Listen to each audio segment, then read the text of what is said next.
no órgão genital da criança, dentre outras situações caracterizadoras do ilícito penal. O fato foi, em virtude da gravidade do que tomou corpo,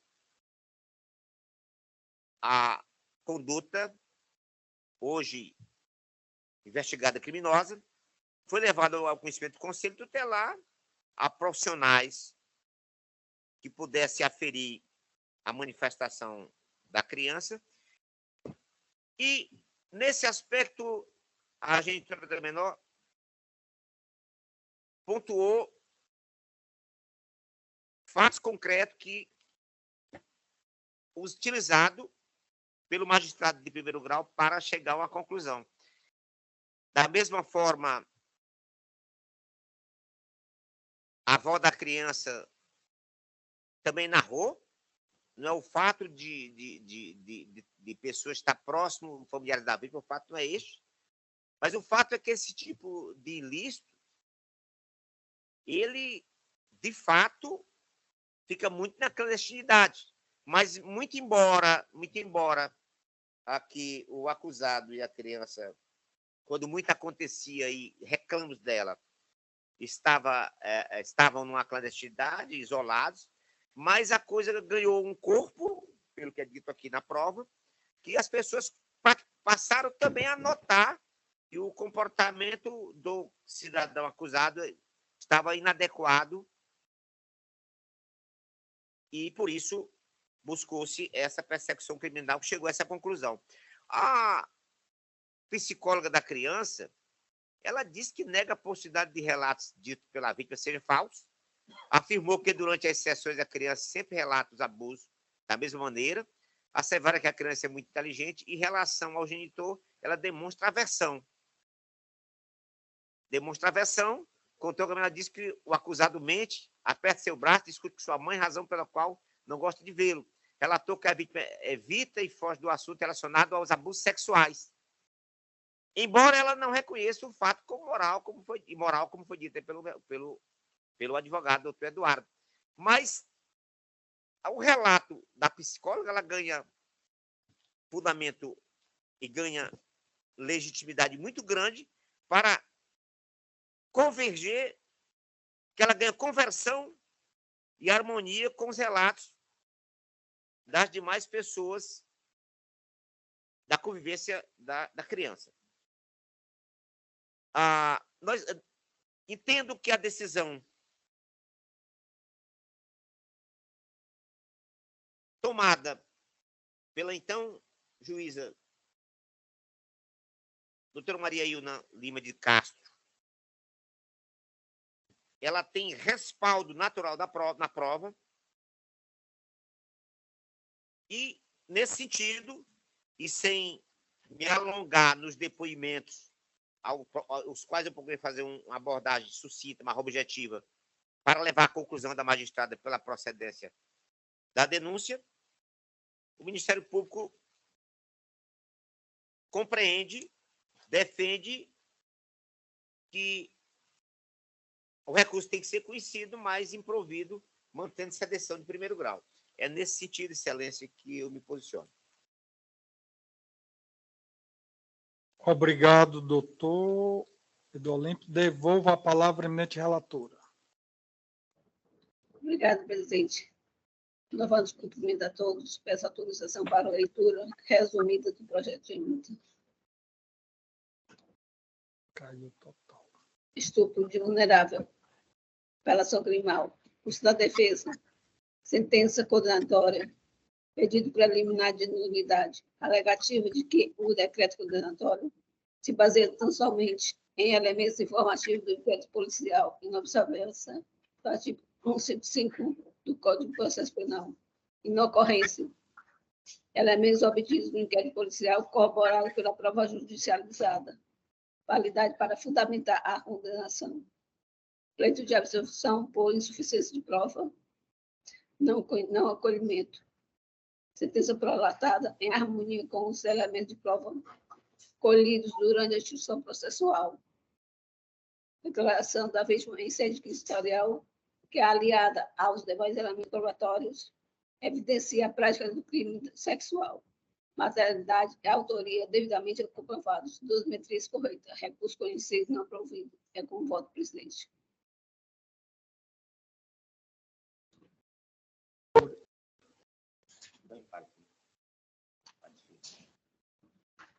Desembargadora Rosilene. Sim, presidente.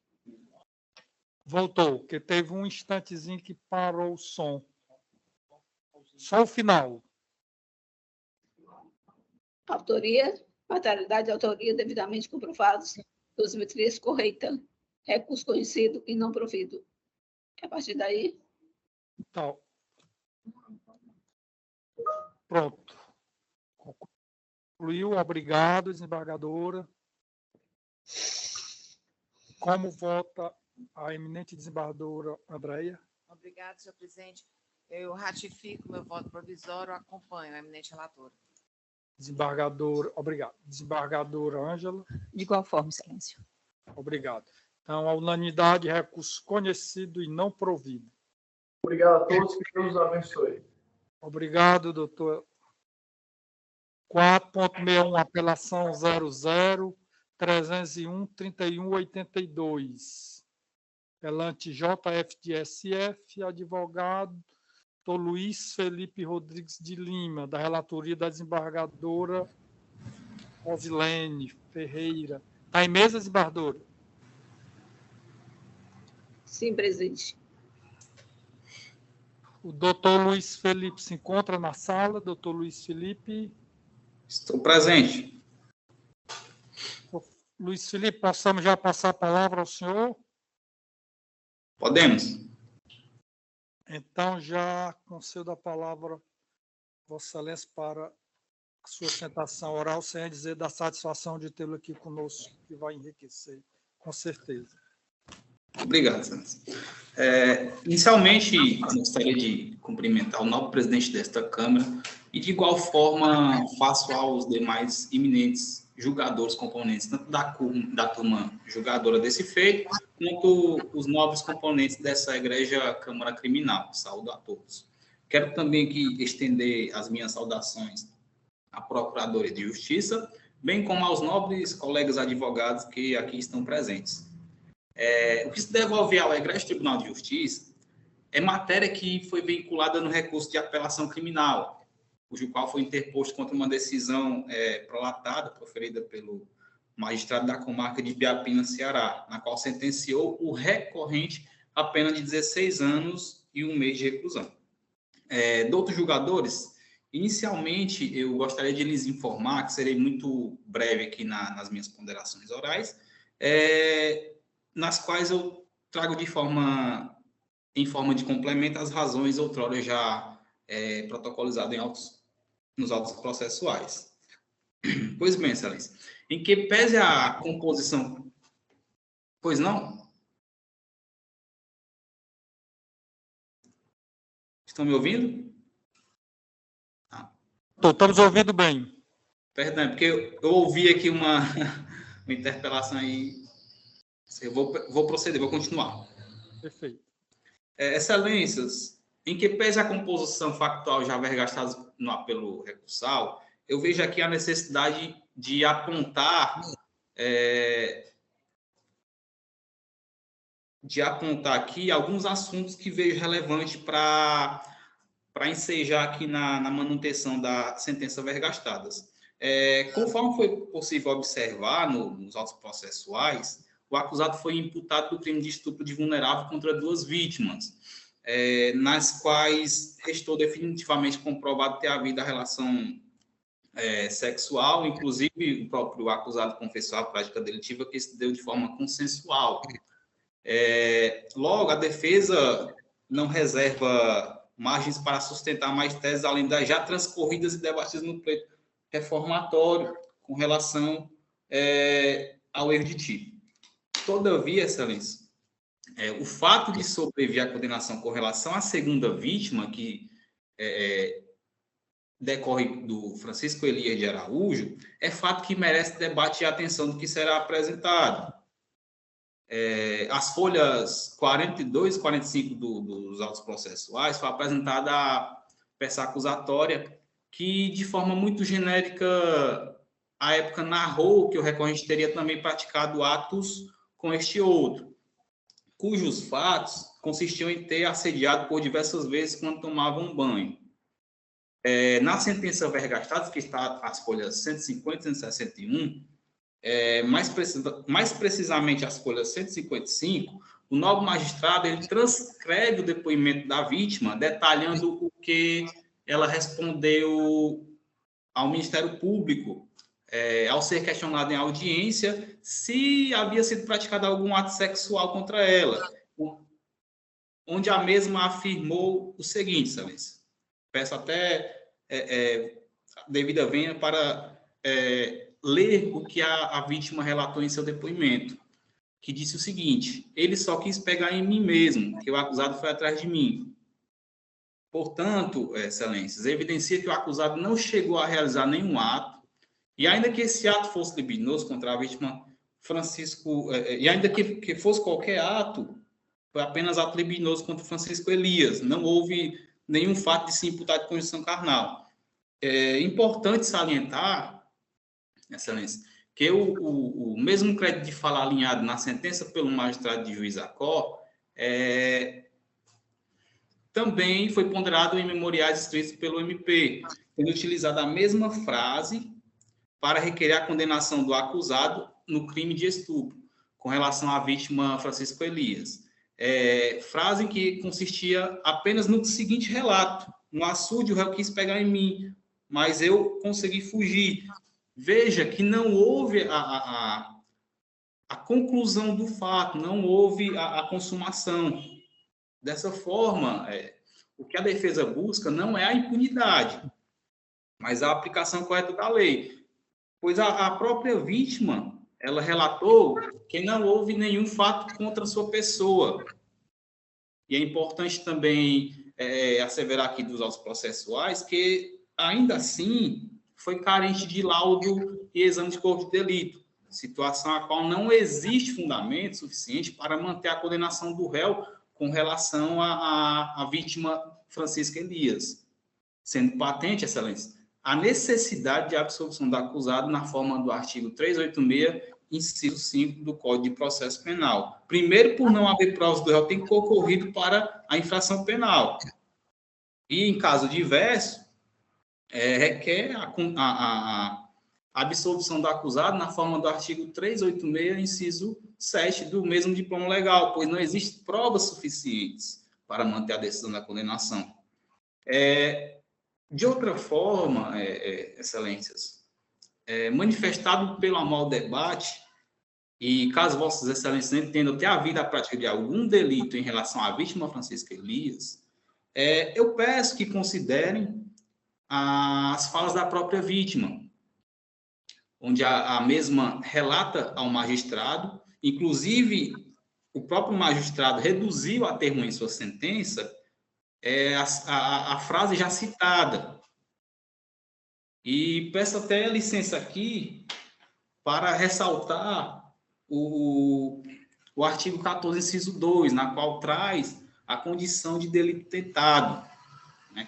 Qual fala que o delito não se consuma quando o fato não é produzido por causas de terceiros, algumas circunstâncias desse tipo. Situação que, ainda que sobrevenha crédito à sentença vergastada, esta manifestada no sentido de justiça deve aplicar a lei sobre a sua égide e garantir ao acusado o julgamento justo dentro do que realmente se entende ter haver sido demonstrado no presente caso. Outro ponto relevante para sustentar aqui perante Vossas Excelências e que chama muita atenção no âmbito condenatório, Excelência, e que merece também o decote, são as considerações esposadas para circunstâncias judiciais na sentença, e que a defesa humildemente acredita que merece reforma em suas ponderações, que refletirá na pena imposta ao acusado. O nobre magistrado ele considerou algumas situações que, de certa forma, a defesa acredita que pode ter havido bis in idem, principalmente no que tange a culpabilidade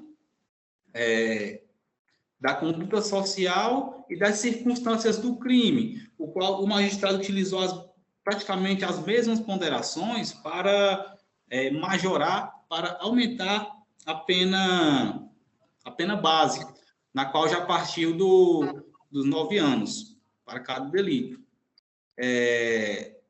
Portanto, Excelência, atenção às circunstâncias judiciais subjugadas merece respaldo, de forma a se verificar que merecem ser reformadas nesse sentido de considerar os motivos relevantes e haver o afastamento dessas condições negativas que foram utilizadas para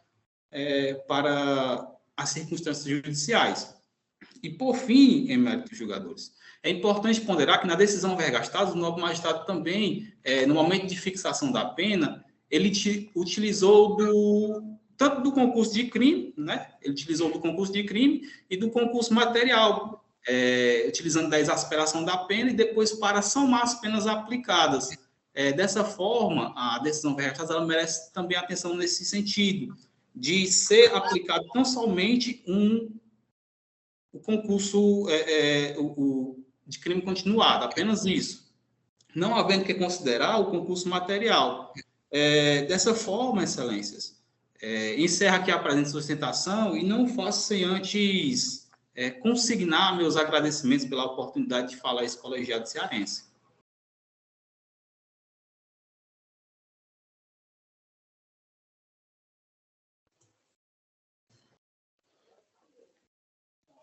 Doutor, agora não estamos escutando o senhor, doutor. Eu encerrei aqui, Excelência. Perfeito. Obrigado, doutor Luiz Felipe. Eu que agradeço, Excelência. Concedo a palavra do procurador, doutor Olímpio. Muito obrigado, Excelência. Satisfação em cumprimentar o doutor Luiz Felipe, isso, Luiz Felipe, muito prazer, parabéns pelo trabalho do senhor. Mas vou direto aos pontos que eu entendo cruciais aqui para poder viabilizar um julgamento justo para o senhor, para o cidadão acusado. Bom, com relação à informação de que, com relação a uma das vítimas, né, chamada aqui de FEDAS, segundo ela, o acusado teria tocado na pessoa dela, não é?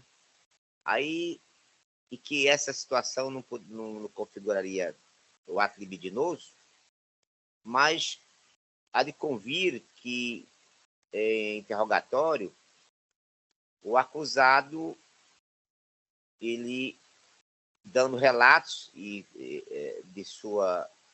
seu comportamento, ele confirma a ocorrência de ato libidinoso com este cidadão.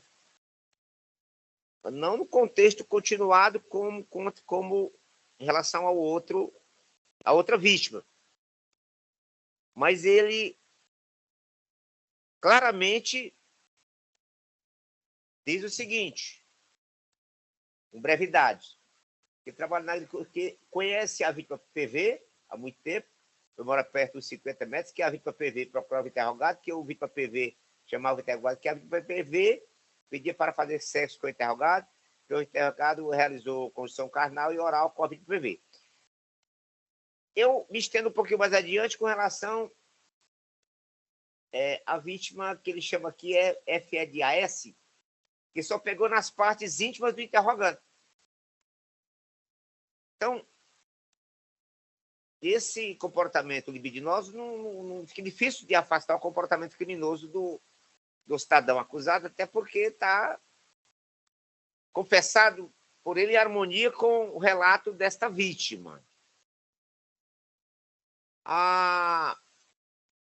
O crime de estupro, como bem sabem todos, crime de estupro vulnerável, se configura com a condição carnal ou prática de ato libidinoso, com menor de 14 anos, sendo irrelevante eventual consentimento da vítima para a prática do ato, sua experiência sexual anterior ou existência de relacionamento amoroso com o agente, nos termos da súmula 593 do STJ. Não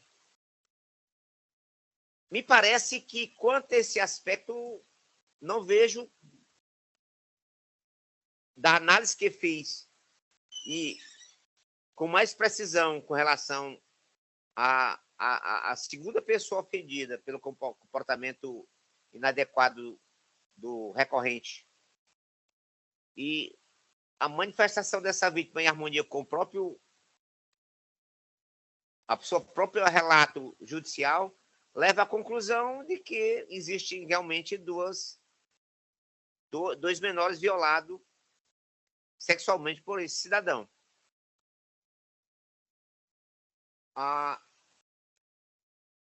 Foi ventilado, inclusive, também no recurso a hipótese, inclusive, de desclassificação de crime de estupro de vulnerável para importação sexual. Só que já foi objeto do tema no STJ, tema 1121, e que isso não é possível. Essa nova figura típica da importação sexual contempla o delito praticado sem violência ou ameaça contra qualquer pessoa. Aqui, uma das vítimas menciona que muitas vezes fez sexo com o cidadão recorrente sob grave ameaça de que ele ia expor a pessoa do ofendido na sociedade local, que este teria uma opção sexual distinta, respeitosa. Então, ele ficou. Então, sim, também nesse aspecto, essa forma de violência. Então, também não há por que contemplar com essa desclassificação. No contexto geral, entendo que a decisão está fundamentada. O cidadão acusado confessou a prática das ilicitudes. O tema foi abordado com precisão pelo primeiro grau, de forma que eu não diviso motivação no sentido de que a decisão seja retificada em algum ponto. A minha posição, excelência, portanto, é pelo conhecimento e provimento da apelação. Obrigado, doutor. Devolvo a palavra à eminente relatora. Presidente. Pois não? Só para esclarecer, são duas vítimas, que é o Francisco Elias e o Paulo Vitor. Aí, cada vítima teve uma situação um pouco diferente, que acredito que foi até confundida as questões foram um pouco confundidas pelo procurador. Ok, doutor. Obrigado. Devolvo a palavra à eminente relatora. Obrigada, presidente. Espero petição para leitura resumida do projeto de justiça. Penal e processual penal é estupro de vulnerável, condenação, recurso da defesa, pleito de absolvição, inviabilidade, materialidade e autoria comprovada, confissão do acusado, depoimento testemunhais, tese de erro de tipo e cabível na espécie, apelante conhecer a vítima e sua família, relevância da palavra da vítima, precedentes, pleito de desclassificação para importunação sexual, improcedência, análise dos ofícios da dosimetria, manutenção da pena aplicada, recurso conhecido e provido. É como voto, presidente. Obrigado, desembargadora. Desembargadora Obrigada, Andréia. senhor presidente. Eu ratifico meu voto provisório e acompanho a eminente relatora. Desembargadora Ângela, obrigado. De igual forma, excelência. Obrigado. Recurso conhecido e provido à unanimidade. 4.81, que foi retirado de pauta, já foi anunciado, né? A retirada de pauta.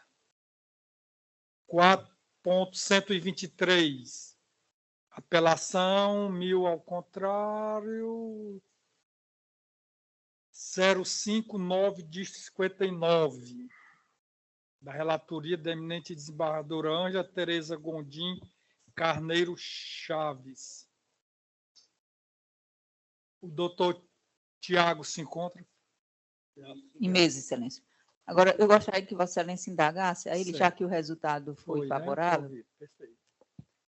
Doutor Luiz Ricardo de Moraes Costa.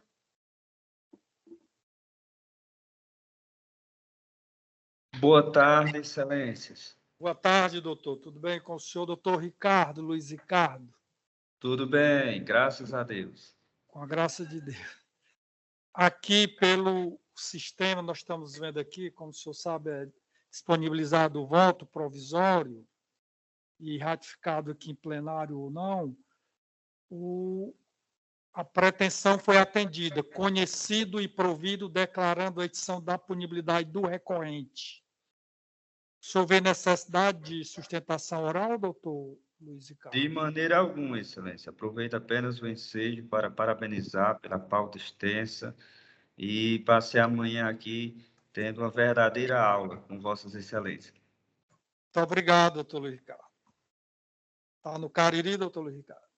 De Várzea Alegre, Excelência. Cariri aqui. Cariri, Centro-Sul. Ficamos no limite aqui. Certo. Um abraço. Agora vamos voltar. Acabou essa primeira parte, mas tem um segundo que nós chamamos na oportunidade e não estava presente, que é o apelação 4.43. 001489-8 dígito 41. Doutor Oséias de Souza Rodrigues Filho. Está na sala, doutor Oséias? Sim, Excelência. Bom dia a todos. Bom dia. Então, eu já passo a palavra a Vossa Excelência, doutor Oséias.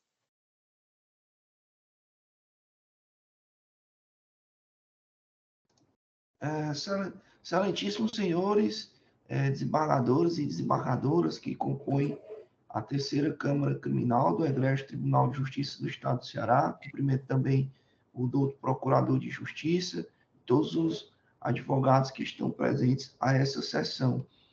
Trata-se de apelação criminal protocolada contra a sentença condenatória proferida nos autos de uma ação penal que tramitou na Vara de Delitos de Organização Criminosa de Fortaleza, em que culminou com a condenação do ora apelante a uma pena de 9 anos, 7 meses e 15 dias. E aqui, Excelência, dentro da apelação, do recurso de apelação, é interessante que façamos aqui análise das provas trazidas pelo Ministério Público, até porque o ônus probatório, a carga probatória, nesse caso, é do Ministério Público, em virtude de ele ter que provar, ter que demonstrar, né, comprovar tudo aquilo que foi narrado na sua peça acusatória, na denúncia. E o Ministério Público, Excelência, o órgão acusador, eles se utilizam basicamente de 2 meios, né, aqui de prova utilizados. Primeiro, as interceptações telefônicas, que foram realizadas no período de quase 2 anos de interceptação telefônica. E segundo, a prova testemunhal, que se resume à oitiva de um delegado de polícia, doutor Paulo Castro, que presidiu as investigações, e do inspetor de Polícia Civil, Edinaldo. E aí vamos, a partir desse momento, fazer uma análise dessas interceptações telefônicas e dessa prova testemunhal, né? Os áudios oriundos dessa interceptação telefônica e a prova testemunhal utilizada pelo Ministério Público. Primeiro, a interceptação telefônica, Excelência, o único áudio captado ao longo de toda a investigação, né, de todo o inquérito policial, que perdurou aí por mais de 1 ano, só existe um único áudio, e esse áudio sequer é do apelante, Francisco Alessandro Vasconcelos Feijão, porque, na verdade, não existe um áudio captado, não existe uma conversa captada ao longo das interceptações telefônicas em que o réu Francisco Alessandro Vasconcelos Feijão tivesse sido um dos interlocutores. O que o Ministério Público utiliza contra o apelante é exatamente um áudio de um Corréu, no caso aqui, Vaguel, em que ele afirma, nesse áudio que foi captado, que os líderes da organização criminosa seria ele, Vaguel, Alessandre e Pica-Pau. E aí o Ministério Público utiliza esse áudio para requerer a condenação do Francisco Alessandro Vasconcelos Feijão, com base nesse único áudio que foi captado ao longo de mais de um ano de interceptação telefônica, que faz referência a uma pessoa conhecida como Alessandro. Mas de que forma a acusação consegue demonstrar que esse Alessandro, citado no áudio do Corréu Vaguel, se refere ao Francisco Alessandro Vasconcelos Feijão? Como é que ele consegue provar que essa pessoa citada nesse áudio, referida nesse áudio pelo Corréu Vaguel, se refere ao Francisco Alessandro Vasconcelos Feijão? Porque Alessandro no mundo tem demais. Né? Tem demais. E você justificar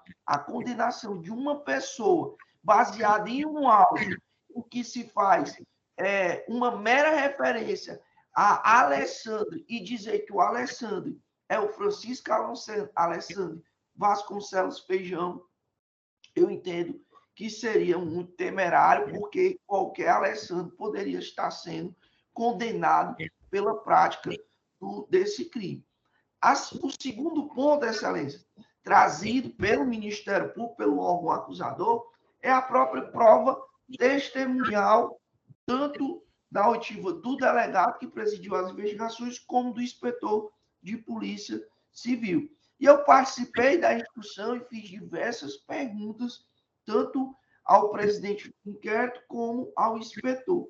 E dentre esses questionamentos que nós, enquanto defesa, fizemos para o policial Edinaldo, foi no sentido de que se existia alguma comprovação ao longo da investigação que demonstrasse alguma espécie de vínculo entre Francisco Alessandro Vasconcelos Feijão e os demais correios, né, investigados na operação.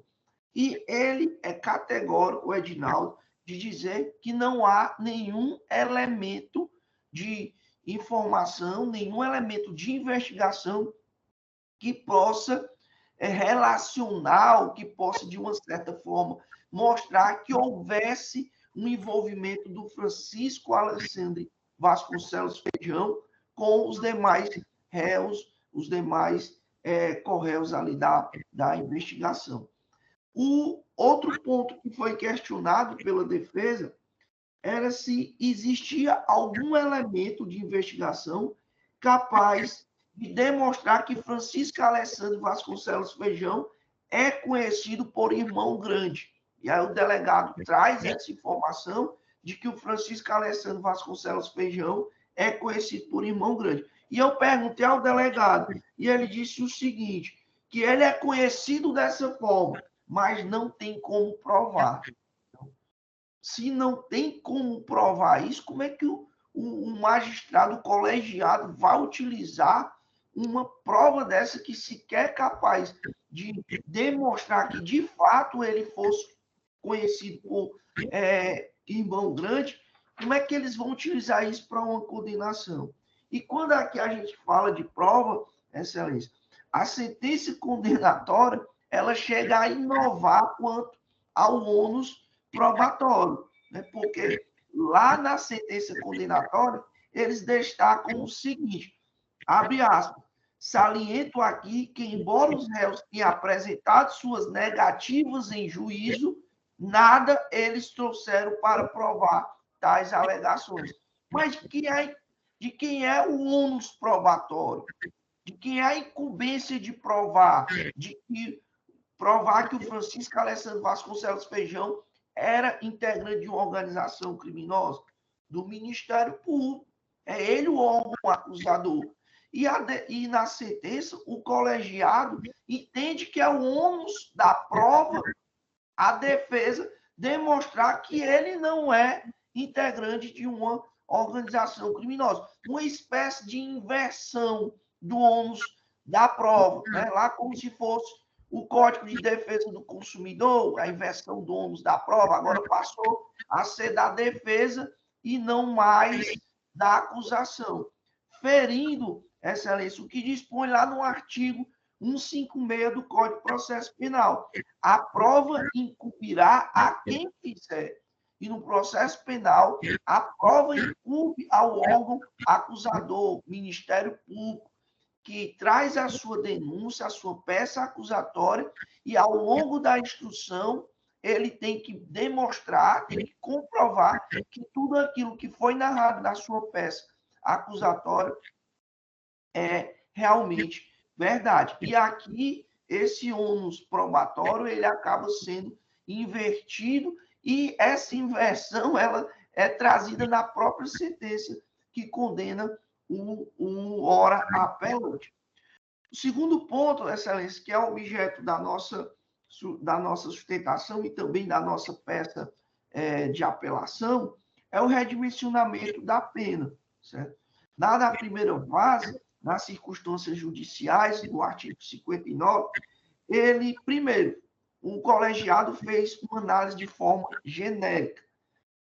Tão genérica que toda a acusação é baseada na informação de que houvesse ali uma organização criminosa intitulada Comando Vermelho, de que essa organização criminosa seria o Comando Vermelho.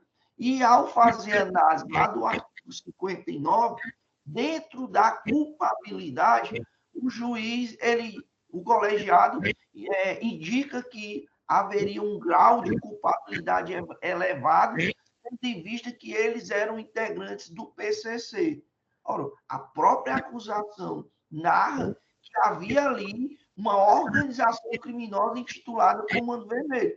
E o magistrado, ao justificar aumento, né, no caso lá da primeira fase, utiliza como fundamento para aumentar, né, essa pena na análise da culpabilidade, de que eles integrassem o PCC, ou seja, uma forma de Ctrl-C, Ctrl-V. Vão pegando ali, né, trechos de sentenças de outro processo, colocando, e aí acaba acontecendo esses tipos de erros aqui, em que eles indicam que seria de uma organização criminosa e fundamentam uma condenação usando uma outra organização criminosa. E também a fração utilizada.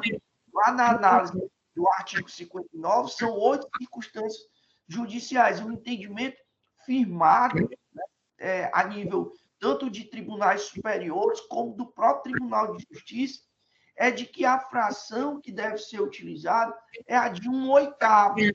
O magistrado, nesse caso, o colegiado utilizou a fração de 1/6 para cada circunstância judicial negativada. Então, ao invés de aplicar a fração de 1/8, que é um entendimento já consolidado nos tribunais superiores e por essa própria Câmara Criminal, eles utilizaram 1/6 ao invés de 1/8. Os outros 2 pontos, quando se trata do redimensionamento da pena, é o aumento da pena em razão da organização criminosa ser armada, e aí diz que o Comando Vermelho se utiliza de armas sem ter sido provado nos autos de que eles houvessem, de alguma maneira, utilizado armas no cometimento de crime, uma análise genérica. E aí, dentro dessa causa de aumento de pena, o próprio legislador nos traz a possibilidade dessa pena ser aumentada até a metade, não quer dizer que vai ser a metade, e simplesmente de uma forma sem motivar, sem qualquer justificativa, ele aumenta a pena no máximo, até a metade, sem demonstrar o porquê essa fração do máximo seria utilizada. E o outro ponto é a agravante do exercício de liderança da organização criminosa. Aí eles atribuem ao esse exercício da liderança da organização criminosa, aumentando a pena também em 1/6. Nesse caso, não há nem comprovação de que ele integre organização criminosa. Imagine liderança dessa organização criminosa. Diante do exposto, Excelência, pelas considerações aqui trazidas, bem como tudo aquilo que foi pontuado ao longo da peça do recurso de apelação, a defesa de Francisco Alessandro Vasconcelos Feijão vem pleitear o conhecimento do presente recurso, dando provimento no sentido de absolver Francisco Alessandro Vasconcelos Feijão e, de forma alternativa, redimensionar a pena para o mínimo legal que se requer, Excelência. Obrigado, doutor Oséias. Concedo a palavra ao doutor procurador, doutor Pedro Oliveira. Muito obrigado, Excelência. Satisfação, muito prazer em cumprimentá-lo, doutor advogado, José de Souza Rodrigues Filho, isso. Muito prazer, parabéns pelo trabalho que o senhor fez. Dizer que enriqueceu bastante o debate e a Câmara, como sempre faz, recepciona com muito carinho as posições dos advogados aqui. E muitas vezes acontece naquele momento já convergir um julgamento no outro sentido, e de forma que é super importante esse debate, como sempre é muito bem registrado aqui pelo nosso presidente. Há algum tempo atrás, quando você falava só para uma evolução histórica, só um registro, quando você falava falava-se muito em sequestro, e quando existia interceptação no cativeiro e tudo mais, e quando se chegava ao cativeiro e a pessoa do cativeiro, e era comum na instrução as pessoas envolvidas com o crime esquecer o número do celular, esquecer a operadora, esquecer de tudo, porque não queria comprometimento com o aparelho, com a interceptação que foi levada a efeito. Eu digo isso, doutor, para informar que você investigar facções criminosas, que é uma realidade hoje em qualquer local, isso está, diria assim, usando aqui a terminologia da lei processual civil, é um fato público e notório que você dizer, independente até de para você, que existe, é um fato. E é fato também, doutor, que não há como hoje as instituições responsáveis pelas investigações querer colher depoimentos de A ou de B e de C para dizer que o fulano é traficante, que manda matar. Isso não vai acontecer. A tecnologia, ela, por um lado, ela fortalece a estrutura de organização criminosa, mas, ao mesmo tempo, também ela dá margem dessas pessoas serem apanhadas, né? É o que aconteceu aqui nessa trajetória processual, cujos magistrados, com critério, recolheram os elementos de provas que convergiam em desfavor do cidadão Francisco Alexandre Vasconcelos Feijão, identificado como irmão grande ou irmão G, também citado como Alessandro. Esse é um fato.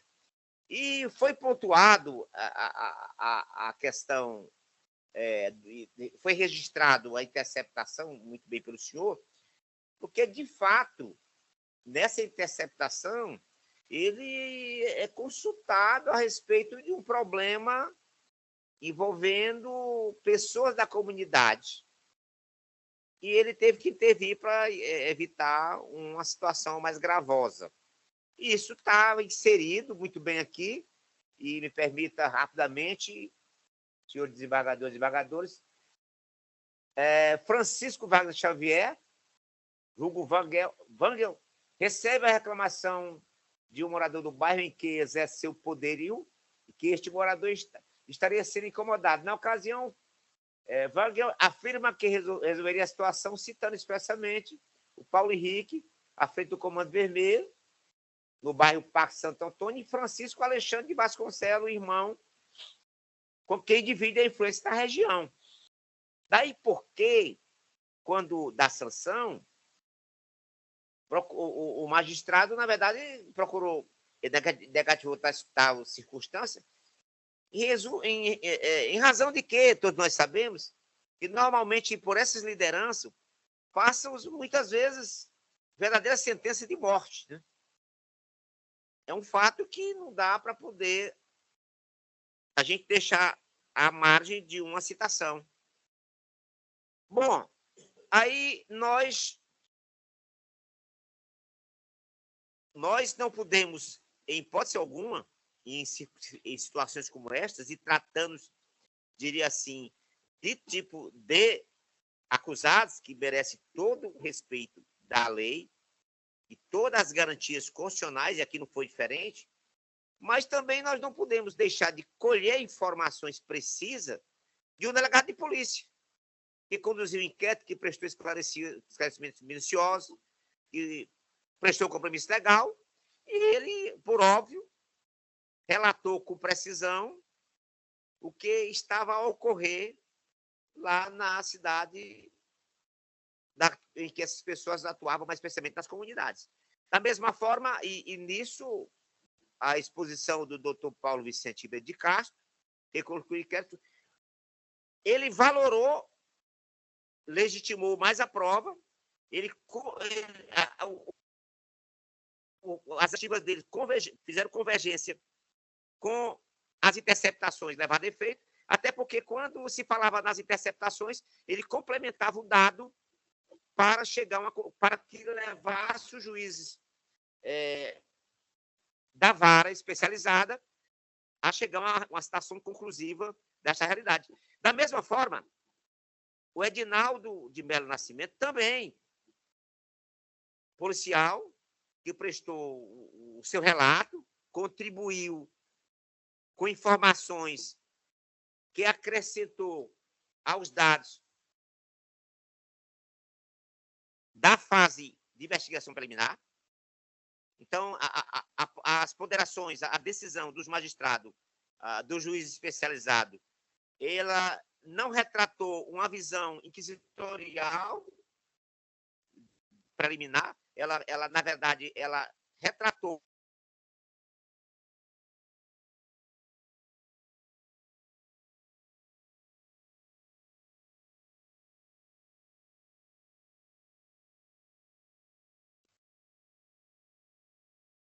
Eu não sei se o doutor, os senhores estão me ouvindo ainda? Voltou. Então, retornando aqui, então, não podemos, evidentemente, diante de uma riqueza de detalhe dada pelo um delegado de polícia civil que trabalhou nesta investigação desse grupo criminoso, junto com agentes compromissados com o propósito de esclarecer fatos, duvidar do trabalho deles e de suas considerações, até porque nós não se divisa aqui algo que possa reprovar as ponderações desses agentes da segurança pública. De forma que entendo que a decisão do juízo de primeiro grau guarda, sim, apoio no que foi levantado durante a instrução, e questão de período de interceptação, período de prova, isso é natural. É natural porque você, quando vai monitorar uma organização criminosa, você não pode fazer uma coisa com 15 dias, 30 dias. Você tem que continuar o trabalho, e assim que foi feito, e nesse contexto, certamente em razão do trabalho desenvolvido pela Polícia Judiciária, é que certamente deu mais harmonia social à comunidade em que os fatos ocorreram. Então, sou pela manutenção da decisão, Excelência, de primeiro grau. Muito obrigado pela gentileza. Obrigado, doutor Pedro Olímpio. Parabenizo pela ostentação, pela manifestação, bem como o doutor Oséias. Foi rechaçada a absolvição e foi conhecido e concedido em relação à dosimetria da pena. Vou pedir permissão para ler só a verbetação. Penal e processo penal, apelações criminais, organização criminosa armada, recursos defensivos, pleitos absolutórios, impossibilidade, autoria e materialidade comprovadas nos autos, interceptação telefônica, medida cautelar investida de caráter probatório, prova não repetível e antecipação capaz de formar juízo condenatório, depoimentos dos policiais, validade e requisitos exigidos pelo tipo penal, preenchidos. Integração na facção criminosa, comando vermelho, pleito de revisão da dosimetria, possibilidade, pena e regime abrandados, recursos conhecidos e parcialmente providos. É como voto, desembargadora Rosilene. Acompanho bem o fundamentado voto. Obrigado, desembargadora. Desembargadora Andréia. Obrigado. Então, recursos conhecidos, parcialmente acolhidos, providos. Obrigado, senhor presidente, e desejo bom trabalho a todos. Obrigado. Então, acho que findou nessa parte de sustentação. Agora nós... Findou? Eu pediria permissão aos senhores, se concordarem, só 5 minutinhos. Então, vamos suspender a sessão 5 minutos. Então, retornando aos trabalhos da nossa sessão, agora findou, né, como eu falei, a parte de pedido de sustentação oral. Vamos aos destaques.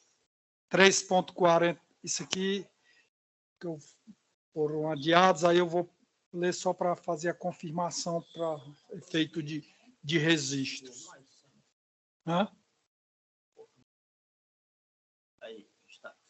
Pois é esse.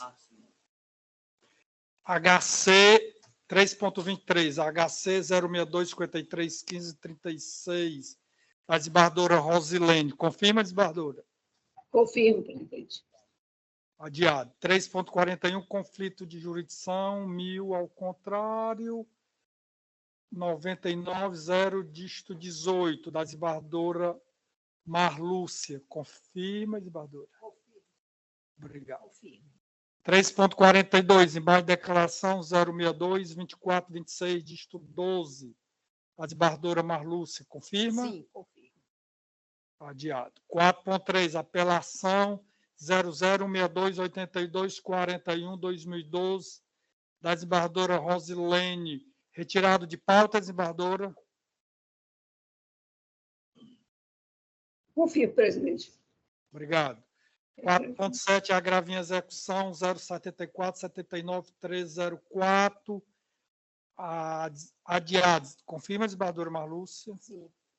4.9, agravo em execução 8.38563, desembargadora Marlúcia. Adiado, desembargadora? Sim, senhor presidente. Obrigado. 4.47. Sim. 4.20. Tem que dar uma sequência, né? 4.24, apelação 4.000 ao contrário, 813-22, da desembargadora Marlúcia. Adiado, desembargadora? Sim. Pronto. Parei no 47. Apelação 076-96-45, dígito 11, retirado de pauta, desembargadora Rosilene. Confirmo, presidente. Obrigado. Confirmo. 4.48, apelação 027-59-70, 45, retirado de pauta, desembargadora Rosilene. Confirmo, presidente. Obrigado. 4.65, apelação 2.000 ao contrário, 747, dígito 27, retirado de pauta, desembargadora Rosilene. Sim, confirmo, presidente.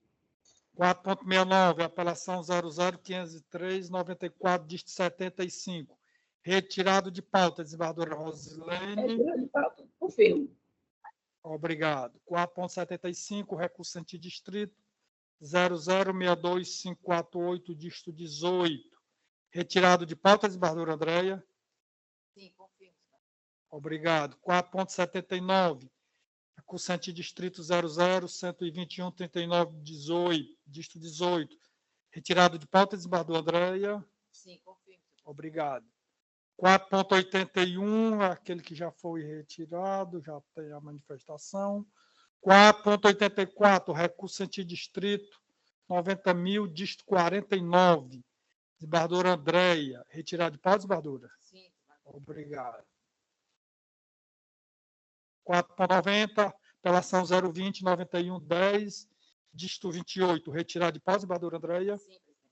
Obrigado. 4.92, apelação 010-8312, distrito 35, retirado de pauta, desembargadora Andréia? Sim, presidente. Obrigado. 4.98, apelação 5.000, contrário, 5907, retirado de pauta, desembargadora Andréia? Sim, presidente. Obrigado. Apelação 028-229706, retirado de pauta, desembargadora Andréia? Sim, presidente. Obrigado. 4.100, apelação 025-7783, distrito 23, retirado de pauta, desembargadora Andréia? Sim, presidente. Obrigado. 4.102, apelação 020.009, distrito 69, retirado de pauta, desembargadora Andréia? Sim, presidente. Obrigado. 4.103, apelação 00-138-13, distrito 73, retirado de pauta, desembargadora Andréia? Sim, presidente. Obrigado. 4.119, apelação 00-150-29, distrito 50. Adiado, desembargadora Ângela? Sim, excelência, confirmo. Só adiado. Obrigado. Processo pendente de julgamento. 3.31, HC 062-4978-47, desembargadora Andréa Mendes Bezerra, Delfino, que votou ordem conhecida parcialmente na extensão concedida. Falta a voto de quem? Desembargadora Ângela. Obrigado. Desembargadora Ângela, como vota? Pita aí, estão aguardando julgamento, né? Claro. 3.31, HC 062-4978, distrito 47. Latoria Denise, desembargadora Andréa Mendes, que votou no sentido de ordem conhecida e parcialmente na extensão concedida, que foi acompanhada pela desembargadora Marlúcia.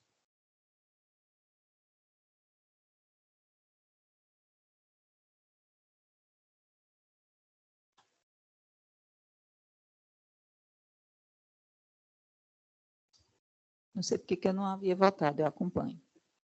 Perfeito. Então, ordem conhecida parcialmente na extensão concedida à unanimidade. 3.35, HC 062-6088, distrito 81, relatoria da desembargadora Ângela, parcialmente conhecido, que votou no sentido de parcialmente conhecido e denegado. 3.35. Eu não tinha votado, desembargador, mas examinei aqui e estou acompanhando. É o 062. Eu não votei em vários. 88, dígito 81. Ontem eu cheguei em casa. acompanho. Então, também, ordem parcialmente conhecida e denegada. 3.36, HC 062-5520, dígito 65. Desembargadora Ângela, não conhecido.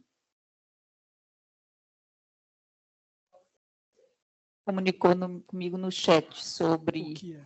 É porque o Ministério Público se manifestou antes das Não, informações. isso é irrelevante. Pois é, Eu apenas fez a senhora que é a reitora do feito, é a relatora. Apenas sugestão e não interessa nada ao deslinde, não vai causar nenhum... Eu acompanho, viu, desembargador? Pronto. Então, não conhecido, não é isso, desembargadora? com expedição de recomendação. Perfeito. A unanimidade. 3.38, HC 062-553364. É também da desembargadora Ângela, conhecido e denegado. Esse aí, excelências, a desembargadora Marlúcia se comunicou comigo no chat. Só um minuto. E agora, só um minuto.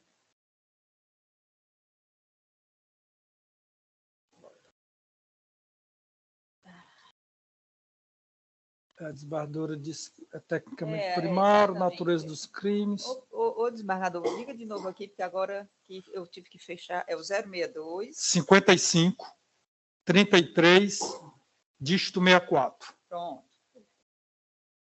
Essa desembargadora me chamou a atenção que o delito foi praticado sem violência, sem grave ameaça, era tráfico e receptação, se não seria o caso de concessão das cautelares. E eu refiz o voto, acatando as ponderações, desembargadora Marluz, Vossa Excelência podem ver aí agora.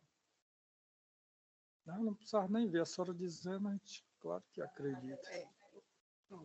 Substitui preventivo por medidas cautelares diversas da prisão. Foi. Eu acompanho a relatora. Ordem conhecida e concedida para substituir a prisão preventiva por medidas cautelares diversas da prisão. A unanimidade.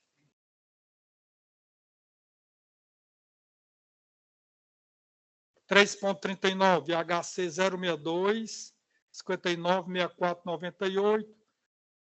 Também da desembargadora Ângela, conhecido e denegado com recomendação. Acompanho.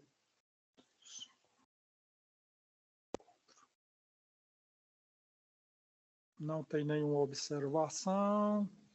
Então, conhecido e denegado com recomendação. Perfeito? A unanimidade. 3.40 HC 062 5640. Dígito 11, desembargadora Ângela, parcialmente conhecido e denegado na extensão cognoscível com recomendação.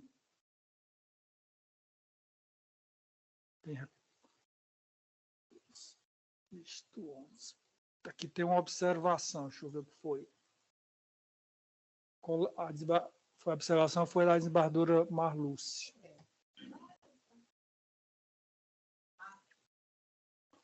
É o 062 5640, dígito 11. De prazo. Eu observei, desembargadora, que a última audiência foi adiada porque faltou energia e não foi possível a videoconferência. Daí eu entendi que esse fato a gente não pode atribuir ao juízo. Aqui mesmo, às vezes, a gente se depara em situações que cai a internet e tal. Então, achei que era um fortuito, algo que a gente não pode imputar a uma desídia. Foi por esse motivo que eu... E diante da gravidade também do fato, né? Ele já está preso há 1 ano e 3 meses, né? E mesmo considerando esse fato, né, da falta de energia, o juiz tinha que ter marcado audiência imediatamente, né? Ele não... o processo também já vinha com uma certa demora na prática dos atos processuais, então eu entendo que está caracterizado, né, o excesso de prazo e não por culpa da defesa. Então, o meu entendimento é que se poderia substituir a prisão preventiva, relaxar a prisão preventiva, mas estabelecer medidas cautelares. Diverso da prisão, Diverso né? da prisão. Tornozeleira, essas coisas. Tornozeleira, né? E outra. Desembargadora Ângela. Vendo aqui que agora, no dia 17 de abril, foi julgado um pedido de relaxamento de prisão e a magistrada verificou essa questão do excesso de prazo e eu estou recomendando, e dia 4 de maio, ela determinou a inclusão do feito em audiência. Eu estou apenas... Não designou, só determinou. Por isso que eu estou recomendando que ela designe o quanto antes. Eu acho que tem só para incluir, determinar que se inclui em pauta uma realização de audiência, né, se a outra não tinha se realizado, não por culpa do acusado, da defesa. Eu entendo caracterizado isso. Ela ainda não designou a audiência, ela só fez determinar. A última audiência foi em 10/10. Foi não, Excelência, foi 16/4. 16/4? Foi. Mas não foram ouvidos. Não, né? nada, caiu energia. Nada, caiu energia. Eu pus aqui no voto, ó.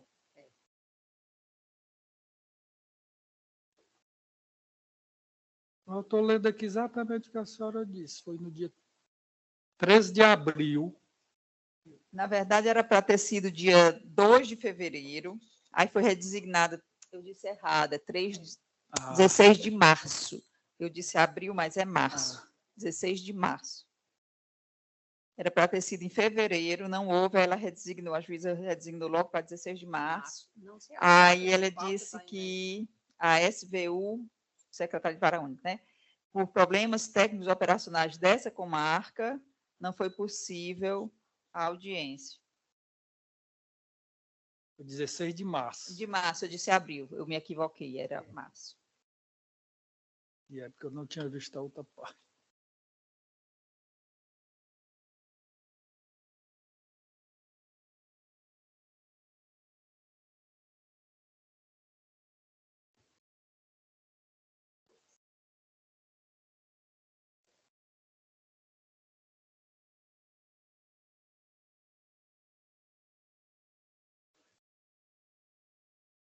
Eu vou pedir vênia à desembargadora Ângela e acompanhar a divergência aí com a aplicação de cautelares diversas da prisão.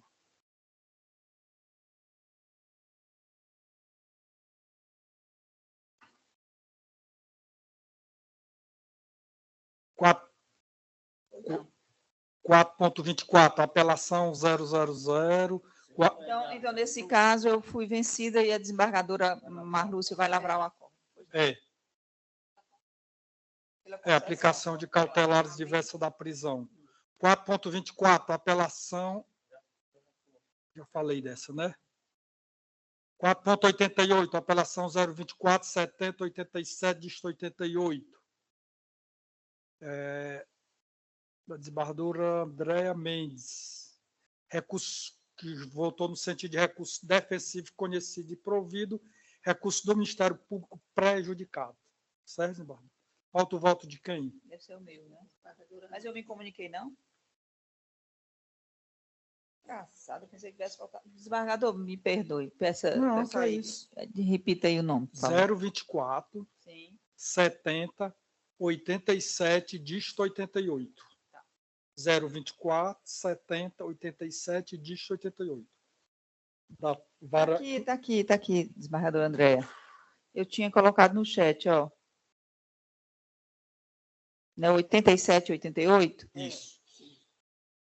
Na verdade, eu vou divergir, porque se trata de uma apelação, tráfico, e a desembargadora reconheceu a nulidade por ingresso forçado. E eu observei aqui que não vi essa irregularidade, porque o ingresso no domicílio já foi posterior ao arremesso da sacola, das drogas, e assim, as drogas não foram apreendidas dentro do domicílio, mas durante a perseguição. Eu coloquei no chat, desembargadora. Né? Então, assim, pedindo vênia, desembargadora Andréa, eu penso que, nesse caso, não houve essa violação, porque, pela dinâmica do flagrante, o material ilícito foi dispensado antes do ingresso em domicílio. Perfeito. Desembargadora Andréa. Desembargadora Ângela, disse, é verdade, a compulsão policial, no decorrer da perseguição, decidiu entrar na residência. E foi aí que eles olharam tentando se desfazer de uma sacola, ou seja, quando já tinham entrado no local. Aí foi por isso que eu botei nesse sentido. De qualquer forma, eu mantenho o meu voto lançado. Perfeito. E eu acompanhei. Então, por maioria, recurso defensivo conhecido e provido. Recurso do Ministério Público prejudicado. 4.93, apelação 0054, 052, dígito 09. Relatoria eminente, desembargadora Andréa Mendes, que votou no sentido do recurso conhecido e parcialmente provido. Falta o voto. Eu não votei, desembargador, só no 4 da desembargadora Andréa, porque eu estou pedindo vista. Certo.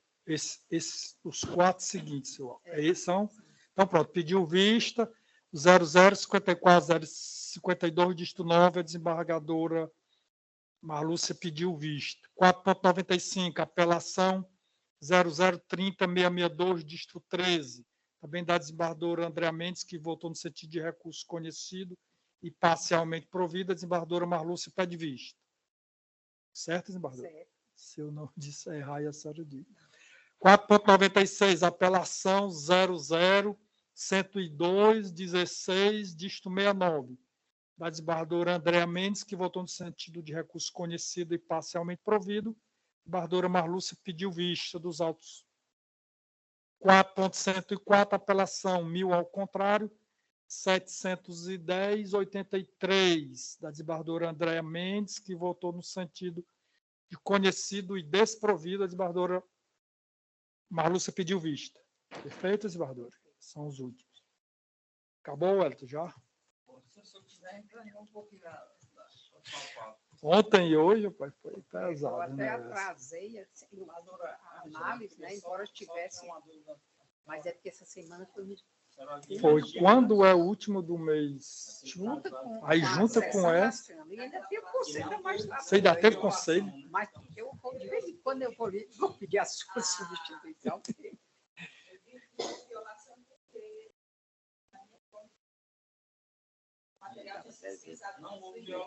Deixa eu só encerrar aqui. Então, alguém, alguma manifestação?